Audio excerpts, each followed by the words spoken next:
한국신약학회와 CBS 잘잘법이 함께하는 요한계시록 연속 강의 세 번째 시간입니다.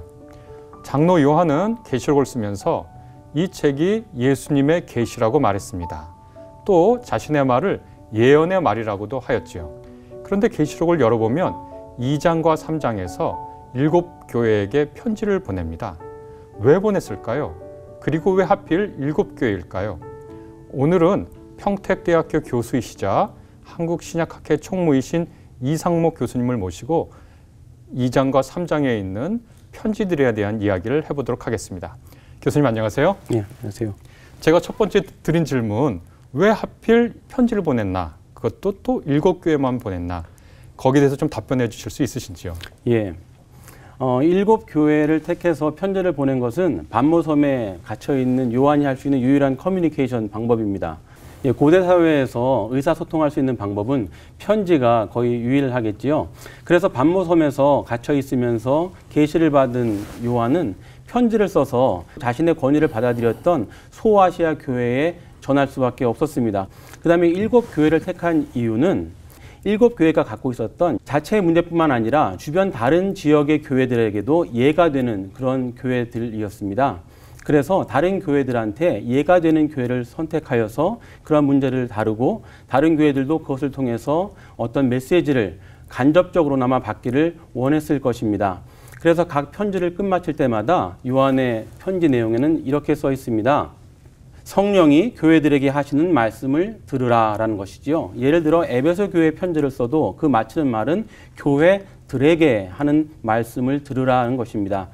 또한 7교회는 아시아 주 경내 안에서 에베소로부터 출발해서 시계 방향으로 반원 모양을 그리면서 돌 수 있는, 그래서 효과적인 경로를 택하기 위해서라도 7교회를 반원 형식으로 돌 수 있도록 만들었습니다. 그리고 이 7교회는 아마도 아시아 주에서, 여기서 말하는 아시아는 소아시아를 지칭하는 것이 아닙니다. 우리가 일반적으로 소아시아라 그러면 지금의 터키 지역을 다 지칭하지만 1세기 로마 제국 시대의 아시아는 지금의 터키 지역에서도 서쪽 끝에 있는 주입니다. 그래서 아시아 주 안에 있는 그 7교회들이 주변 교회들의 어떤 커뮤니케이션 중심지로 자리 잡았기 때문일 가능성이 있습니다. 그래서 에베소 교회에 편지를 준다면 에베소 교회뿐만 아니라 그 옆에 있는 마그네시아 교회에도 메시지가 갈 수 있었겠지요.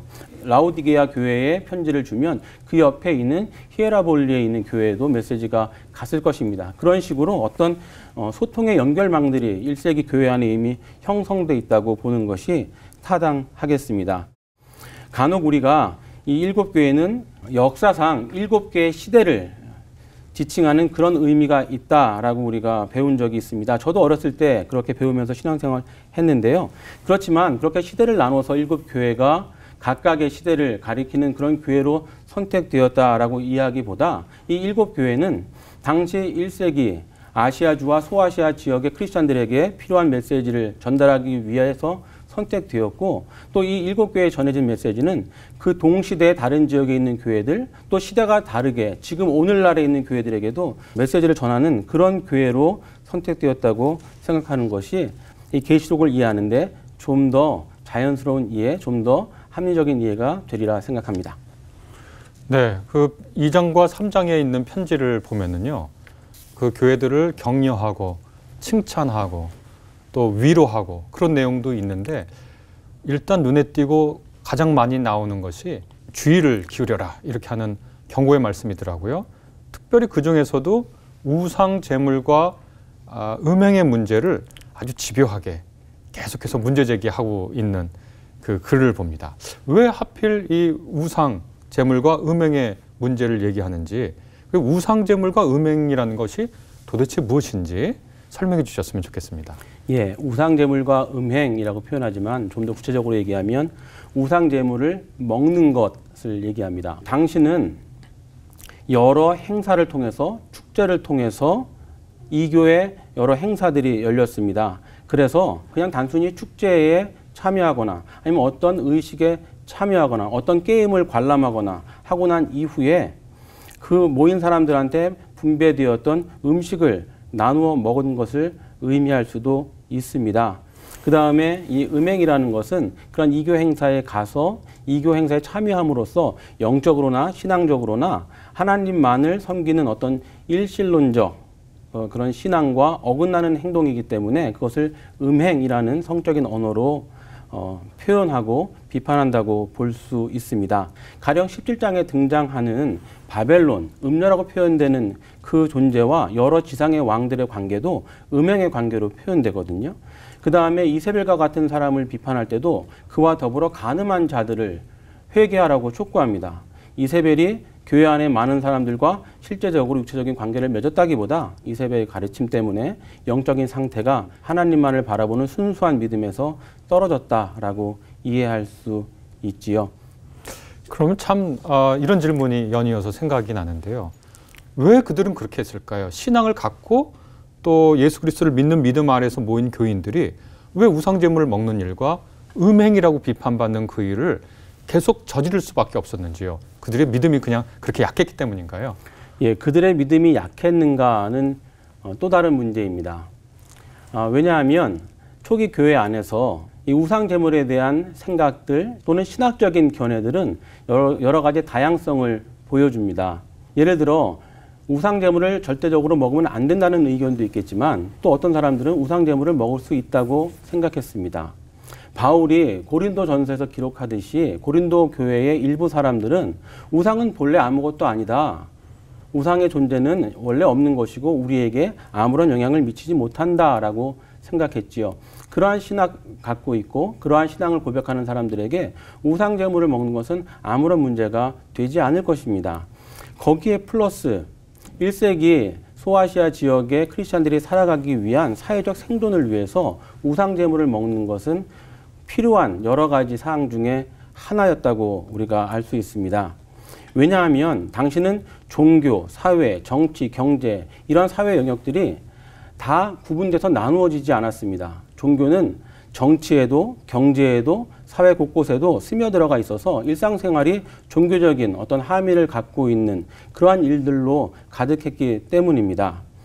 예를 들어 로마 황제를 신으로 숭배하는 황제 숭배, 황제 제의에 참여한다면 그것은 로마 황제의 지배를 받아들이는 정치적인 제도에 자신이 들어가는 것뿐만 아니라 로마 제국의 질서 속에서 자신의 사회적인 삶의 자리를 찾는 행위도 되는 것입니다.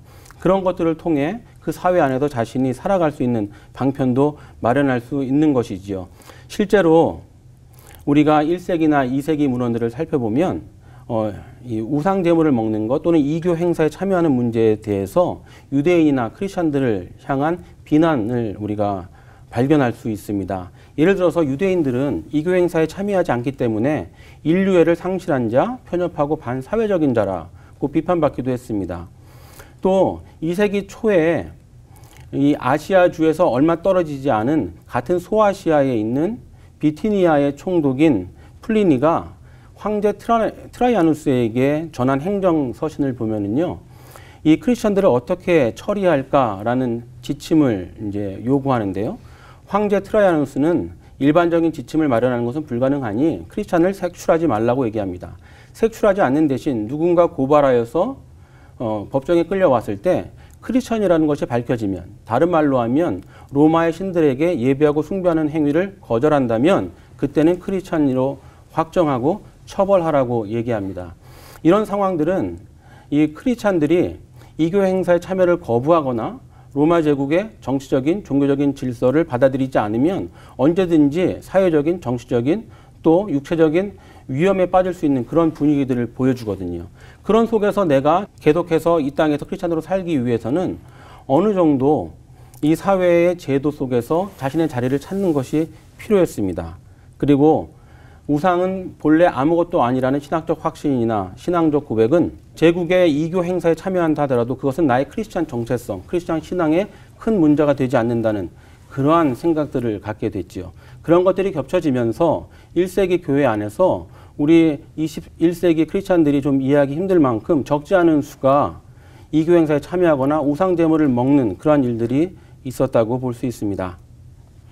어떻게 보면 초기 1세기 요한계시록의 청중들이 반사회적 집단으로 몰리고 그럼에도 불구하고 장로 요한은 계속해서 믿음을 견지하라고 이제 권면하고 있는데 이 우상 제물과 관련해서 요한이 강조하는 믿음 그리고 이 믿음을 오늘날 우리 교회, 우리 성도들이 어떻게 이해하고 지켜야 하는지 설명을 부탁드립니다. 예, 참 쉽지 않은 문제이긴 합니다. 1세기 소아시아 또 아시아 주에 있는 교회들을 향한 계시록의 경고는 믿음을 지키라는 것입니다. 믿음을 지키는 것이 어떻게 표현되냐 하면요. 순수함의 문제, 정결의 문제, 흰옷 입은 자로서 드러나고 죄나 더러움이 없는 빛난 세마포를 입은 자, 자기 옷을 빠는 자 이런 메타포로 자꾸만 등장을 합니다. 그래서 그런 사회적인 억압이나 어려움이 있더라도 그것을 받아들이지 말라고 장로 요한은 반복하여 얘기합니다. 그리고 그것을 끝까지 받아들이지 않고 예를 들어 버가모 교회의 안디바와 같이 순교하는 사람은 죽임을 당한 사람은 도리어 하나님께서 흰옷을 입히시고 높이실 것이라 이야기하지요. 그래서 어떻게 보면 신앙의 순수성을 지키라는 것을 강조해 나갑니다. 그것은 그렇게 강조하지 않으면 언제든지 그 사회의 여러 가지 압력과 또는 유혹 속에서 크리스찬의 고백이 많이 약화될 수 있었기 때문입니다. 왜냐하면 그런 사람들과의 모임, 사회적 관계 속에서 사회적인 동화력이 생기거든요. 그리고 그런 사회적인 동화력 속에서 소아시아 도시 환경에서 그 동화력의 방향은 크리스찬들로부터 시작해서 세상으로 나가는 것이 아니라 세상에서 시작해서 크리스찬들에게로 밀려오는, 그래서 음행이라는 말로 우상 제물을 먹고 또 이교 행사에 참여하고 하는 것들을 표현하는 것도 결국은 그런 동화의 영향 가운데 이교의 생각들 이런 것과 하나 되는 그런 것들을 저어한 메타포적인 표현이라고 볼 수 있죠. 장로 요한은 내 백성아 거기서 나와 그의 죄에 참여하지 말라고 18장에서 기록합니다. 이것은 그리스도의 계시인 동시에 장로 요한이 모든 소아시아 교회들 그 성도들에게 던지고 싶었던 메시지라 생각합니다. 그럼 오늘날 교회에게는 무엇을 말할까요? 지금은 우리가 어떤 공적인 행사에서 특정 종교 의식을 따르라고 강요하는 사회가 아닙니다. 근데 그럼에도 불구하고 이런 메시지를 통해서 무엇을 배워야 할까요? 저는 동화력의 방향 또는 동화의 방향이라는 키워드로 한번 생각해 보려고 합니다. 우리는 21세기 이 사회에 살아가면서 어디에 동화되고 있나요? 무엇을 따라서 우리가 그것을 쫓고 있나요? 우리를 향해서 동화되어 오고 있습니까? 아니면 우리가 누군가를 향해서 동화되어 가고 있습니까? 장로 요한의 표현을 빌리면 악으로 가는 것을 막고 악으로 동화되는 것을 멀리해야 할 것입니다. 지금 있는 세속 정부가 로마 제국과 같은 악한 정부도 아니고 우리에게 배교를 요구하지도 않습니다. 그렇지만 우리 곳곳 사회, 질서, 그 다음에 우리가 갖고 있는 경제 체제, 우리의 이념들 이런 것들은 우리를 자꾸만 동화시키고 자칫 하나님 나라의 뜻이라든가 그리스도께서 가르치신 그 복음의 근본과는 멀어지게 하는 것들을 종종 발견합니다. 여러 가지 예를 드리지 않더라도 다중의 안전을 별로 신경 쓰지 않는 듯 보이는 그런 행태를 교회가 신앙인들이 보인다면 그것은 우리가 생명을 중시하는 하나님의 뜻으로 동화되어 나가는 것입니까? 아니면 자신의 이념이나 주장을 위해서 하나님께서 지으신 생명들도 위험에 처할 수 있도록 방기하거나 자신의 주장만을 위해서 달려가는 그러한 모습입니까? 또 교회 안에서도 요즘에 많은 목소리가 있지요. 교회를 섬기는 사람들, 교회를 위해서 일하는 사람들을 단순 노동자라든가 단순 피고용자로 여긴다든가 아니면 언제든지 필요에 따라서 해고할 수 있는 사람들로 여겨서 많은 문제가 야기되기도 합니다. 그렇게 되면 사람에 대한 존중, 자신의 삶을 이끌어가는 사람들의 형편에 대한 어떤 동정, 또 하나님의 마음을 품는 이런 것보다 그냥 지금 현재 경제적인 여건, 필요에 따라서 사람들을 쉽게 대하는 것은 아닐까요? 제가 이 자리에 모든 것을 다 말씀드릴 수 없지만 우리가 그런 것들을 한번 생각해 본다면 우리가 어디로 동화되어 가고 있는지 무엇을 향해서 한 걸음 한 걸음 가고 있는지를 한번 생각해 보기를 원합니다. 묵식 문학으로서 계시록이 자칫 잘못해서 타인을 비판하거나 세상을 비판하는 도구로만 쓰이는 일이 많은데요. 저는 이 교회를 향해서 던져진 이 메시지를 통해서 교회 안에 있는 사람들에게 무엇을 말하는지 교회 안에 있는 사람들이 자기 성찰하고 회개하고 돌이키라고 말하는 그것들을 통해서 우리가 어떻게 신앙을 새롭게 할 것인지를 한번 이 계시록, 특별히 7교회에게 던진 이 편지를 통해서 다시 한번 생각해 보는 기회를 삼았으면 좋겠습니다.